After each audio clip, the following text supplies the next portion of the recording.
slip into the lantern-lit passages of the 1850s White House and discover Jane Means Appleton Pierce, the forgotten First Lady whose life reads like Gothic fiction written in congressional ink. Born to hymns and Atlantic winds, Jane's story is a haunting mix of triumph and tragedy, a prodigy of music and letters, a reluctant political wife, and a mother shadowed by 3 small coffins. While President Franklin Pierce sparred with slavery, bourbon, and a divided nation, Jane waged her own silent rebellions, weaponizing stillness, scripture, and razor-sharp intellect to challenge Washington's smoky drawing rooms. This episode peels back velvet curtains to reveal train wrecks, cabinet room confrontations, and the temperance crusade that made lobbyists sweat. If you think you know American history, wait until you feel the chill she left in the executive mansion. Press play, dim the lights, and let the shadow in the White House step fully into view. Because some whispers are too powerful to stay buried. Subscribe for weekly stories that revive forgotten voices and turn dusty footnotes into living cinema. She was never meant to be a whisper, of course. Step outside that spectral hallway and back into Hampton, New Hampshire on March 12, 1806. A coastal dawn that can't decide whether to snow or shine. Seagulls carving silver arcs over frozen marsh. Inside the Appleton parsonage, the air shivers with hymn practice. Reverend Jesse Appleton hammering out Rock of Ages on the organ, while his wife Elizabeth shuffles pew sheets, sleeves rolled to elbows despite the chill. Elizabeth pauses when the baby cries. 3rd child, yes, but you'd think it was her first by the sparkle in her wind-reddened eyes. They christen the girl Jane Means and wrap her tighter than the Atlantic wraps the coast. From infancy, Jane measures sound before sight. When the church bell tolls 6, she coos on the first note, quiets on the second, and drifts off by the 3rd, already decoding rhythm like a lullaby in Morse code. By the time she toddles, she's making instruments out of everything, finger-tapping hymn book spines, blowing across milk glass rims to find the pitch. Once, she drags a pew cushion beneath the family piano, climbs onto it, and presses every ivory key in ascending terror until her mother swoops her away. The reprimand never lands. The child is laughing too hard at the echo. At 5, she shadows her father through Bowdoin College's corridors, her wool stockings scuffing the marble. Students in ink-spattered coats gape as Reverend Appleton recites Virgil in sonorous Latin, his daughter following in perfect mimicry, soft voice, rounding every vowel like a secret handshake between languages. Tutors cycle through the parsonage, 1 for French declensions, 1 for algebra, 1, hired discreetly by a widowed neighbor with no children, for music theory. That neighbor, Mrs. Penfield, hears Jane practicing scales one afternoon and presses a gold coin into Elizabeth's palm. The girl, she whispers, deserves chords the way roses deserve sunlight. Winter never fully leaves Brunswick, Maine, where Bowdoin sits. Snowdrifts linger beneath elms until May, and each spring, Jane presses her ear to a thawing trunk, swearing she can hear sap surge like ocean tide. She reads every book in the Appleton Library, Milton Cowper, a battered first edition of Austen, smuggled home by an uncle, and annotates margins with small rebellions. Questions about angels' wingspans, sketches of imaginary harps, unladylike jokes about the Greek gods' romantic scandals. Elizabeth finds the doodles, sighs at the blasphemy, then slips the volume back without comment. Beneath their roof, intellectual hunger is its own sort of holiness. Cue the 1830s. Picture a clapboard church in Concord, glowing with dozens of whale oil lamps, beads of resin scenting the air like sun-kissed pine. Women in pastel dresses curtsy across the floor, gossiping about tariffs and new hymnals. The men hold teacups with pinkies bravely extended, boasting of Jackson's bank war or Webster's latest speech. Jane, 20-something, willowy, and heartbreakingly earnest, stands near a window, fiddling with a ribbon at her waist. Her dress is robin's egg blue, though newspapers later call it frosted lavender, because memory always edits the palette. A violinist tunes up, the G string sighing under tension. Jane closes her eyes, letting the pitch slip into her bloodstream. Across the room, Representative Franklin Pierce tips back a glass of something amber that is definitely not tepid tea. He's fresh off a stormy debate about internal improvements, his cheeks still flush with adrenaline. Stories swirl around him. Saved a law school friend from drowning, can drain a bottle in fewer breaths than it takes to recite the preamble, once talked down a lynch mob with nothing but a lawyer's tongue. He notices Jane the way sailors notice a lighthouse, suddenly, irresistibly, with a jolt of unspoken gratitude. But Jane notices his shoes first, scuffed from campaigning, edges damp from slush, the leather unloved. She files that detail away. No man is unredeemable while his boots still carry mud instead of polish. Their meeting crackles. Franklin bows. Jane gifts a smile too brief to pocket. He expects flirtation. She delivers inquiry. Congress, I hear, is a forest of interrupted sentences, she says. Do you ever miss finishing a thought? Franklin laughs, startled by the precision. They talk about railroads, temperance petitions, Byron's lesser-known poems. Somewhere between jokes, he realizes she's gently counting his drinks. He offers to fetch her punch. She declines with a tilt of the head that suggests she pours her own destiny. That night, Jane's diary blooms with ink. A gentleman, at once ambitious and adrift. Perhaps trajectory is simply velocity plus guidance. Franklin, for his part, writes a note to a friend. Met a Miss Appleton, whose wit slices cleaner than any saber I carried in militia. The courtship soon migrates to letters, dozens that cross New England's brittle roads in wax-sealed packets. Jane's handwriting is slim and upright, almost severe, but her words radiate warmth. She thanks him for reading the hymnal arrangement she copied. She urges moderation in drink, layering theology atop medical fact until temperance reads like common sense rather than scold. Franklin tries to comply. The best he can do is dilute the whiskey and pretend the burn is zest. Family resistance mounts. The Appletons worry a politician's wife becomes a prop in parades, not a partner in purpose. Elizabeth invokes scripture, citing Samson's downfall. Jane volleys back Abigail Adams' letters, proof a wife can steer republics from a writing desk. Her brother George warns, public men grow careless with private promises. Jane replies, then I shall make mine loud enough that he cannot forget them. The exchanges escalate until even quills feel warm. But love, like water, finds every crack. On a rain-swept Tuesday, November 19th, 1834, they marry in the parlor of her grandmother's modest home in Amherst. Only 20 guests witness the vows, yet the room vibrates as if holding an amphitheater.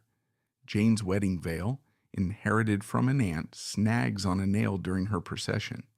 Franklin frees it with a surgeon's delicacy, muttering, "We'll not let obstacles tangle us today." When Reverend Lowry pronounces them husband and wife, a gust of wind rattles the shutters. Omen or applause, no one decides. Married life is whiplash. One week they picnic beside the Merrimack River. Jane sprawled on a quilt, reading aloud from Wordsworth while Franklin sketches canal routes on stray parchment. The next, he's rushing to a Boston caucus, promising to return before the candle gutters. The candle gutters long before he does. Jane trains herself to sleep in quarters, 1 hour dozing, 1 hour awake, crafting admonishments that fuse concern with belief and potential. She sends these letters to whichever tavern he lodges in. He presses them against his chest before each speech. as though scripture could ward off both stage fright and cheap bourbon. Tragedy sneaks in with menacing stealth. February 2nd, 1836, Jane's water breaks 3 weeks early amidst a nor'easter that rattles every shutter in Concord. Franklin gallops for the doctor, returning with him just in time to hear the first fragile cry. They named the boy Franklin Jr. after his father. Jane calls him my little anchor, but the child's breaths are shallow, his lips graying at the edges. 3 days later, he slips away in dawn's half-dark. Jane holds him until his skin is cold, whispering, "Stay anywhere, even in silence," before Reverend Appleton pries the body gently from her arms for burial. The cradle remains in their bedroom for weeks, a ghostly crib whose emptiness rings louder than a church bell. She begins to wonder if ambition invites divine audit. She counts every time Franklin toasts a fellow legislator and marks it against each prayer she begs heaven to heed. Franklin, afloat in guilt, pledges to temper his thirst and throws himself deeper into committees, as though drafting a tariff could bargain with grief itself.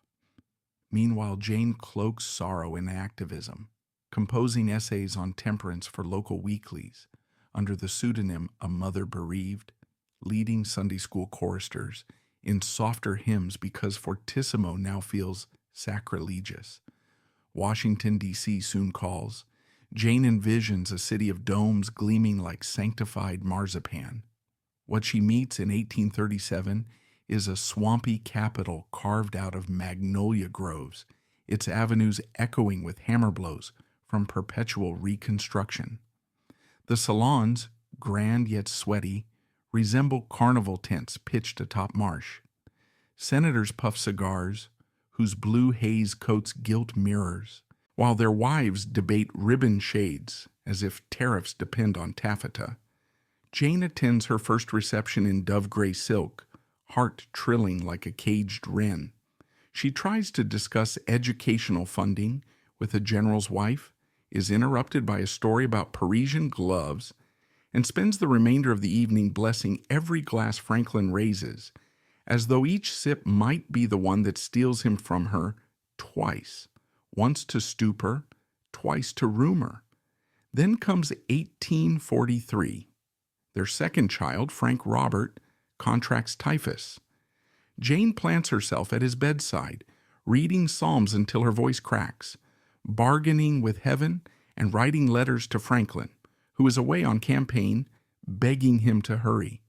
She buries her 4-year-old beneath the chill autumn leaves of Concord, New Hampshire, and for months afterward, the house sounds cavernous, like grief carved every plank. Franklin returns to find her hollowed but resolute, no more politicking that steals him from their shrinking world. For once he listens. He resigns from the Senate, promising a quieter life. Skip ahead 2 years. The Pierces finally believe the universe might spare them. Benjamin, nicknamed Benny, is 11. Curious, freckled, and fiercely protective of his mother's delicate lungs. Jane's letters to friends describe Benny as a companion soul who fetches her shawl before she sneezes. Meanwhile, Franklin slips back into politics like a gambler who swears each hand will be his last. Cue the 1852 Democratic Convention and a backroom stampede that catapults him to a surprise presidential nomination. Jane's reaction? Picture a violin string snapping. She prays for divine intervention to stop him. Divine intervention answers, but cruelly. January 6, 1853. A winter dusk train rumbles outside Andover, Massachusetts, carrying Jane, Franklin, and Benny home after holiday visits. In seconds, the car is a metal accordion, derailed, splintered timbers, steam hissing. Jane regains consciousness to find Benny's body nearly decapitated, cradled grotesquely in his father's arms. No retelling does justice to the sound that leaves her throat. A scream so primal it silences even the locomotive's dying hiss. From that night on, Jane rewrites her theology. She is not cursed. She is the curse. Every mirror reflects the face of a mother whose children must vanish, so a nation can crown her husband. On March 4th, 1853, a black-clad Jane rides to the White House in funeral silence, while crowds roar for Franklin. Inside, she barricades herself upstairs, converting a bedroom into a shrine of Benny's drawings. For weeks, she refuses daylight, penning letters to her dead son, "You are safer than the living." Washington's elite scratch their heads. A first lady who won't host parties? Enter Varina Howell Davis, future Confederate First Lady, whom Franklin drafts as surrogate hostess. Society columns praise Varina's sparkle but tisk at Jane's absence, peculiar, unwell, overly pious. Yet Jane is orchestrating a different rebellion. She lobbies quietly for temperance, pressing Franklin to curb his drinking even inside cabinet meetings, and she slips abolition rhetoric into private correspondence, undercutting her husband's pro-Southern leanings. When Franklin signs the Kansas-Nebraska Act, effectively letting slavery fan out like wildfire, Jane's fury is not a tempest but a glacier, slow, silent, capable of reshaping continents. She starts accidentally ignoring Southern dignitaries in receiving lines, her snubs covered in such sugary politeness that no one can publicly complain without seeming paranoid. Rumor mills chew louder. One Washington hostess claims she saw Franklin flirting with an opera singer. A Boston cousin complains that Jane meddles in policy. Editorial cartoons depict her as a wraith overshadowing Franklin's decanter. But gossip can't compete with the solitude Jane inhabits. Imagine nightly candlelit vigils where she pores over Benny's Bible, scribbling marginalia about trains, destiny, and blood on the tracks. Imagine a woman pacing White House corridors at 3 a.m., barefoot, touching drapes to make sure Benny's spirit can find an exit. Staff swear they hear lullabies, echoing in empty rooms. Whether Franklin loves or fears this haunted version of his wife is anyone's guess, but he keeps doorways open for her crusades. She pushes temperance pamphlets into diplomats' hands. She funds schools in New Hampshire anonymously. She copies scripture onto scraps that end up folded into her husband's speeches. Beneath the gloom, she's a clandestine powerhouse steering the narrative by subtraction. What she refuses to say in public roars twice as loudly in private. By the 1856 election, Franklin is unpopular, tied to bleeding Kansas and drowning in bourbon. Jane feels the White House cracking like plaster under humidity, so she accelerates her campaign of withdrawal. Every no she whispers to an invitation is a star extinguished on Washington's social map. When James Buchanan takes the oath in 1857, Jane vanishes from D.C. like a curtain falling after final act. She and Franklin retreat north, but their marriage is less homecoming than hostage exchange. She surrenders expectation, he surrenders ambition. The price is awkward, whiskey-laced silence at dinner.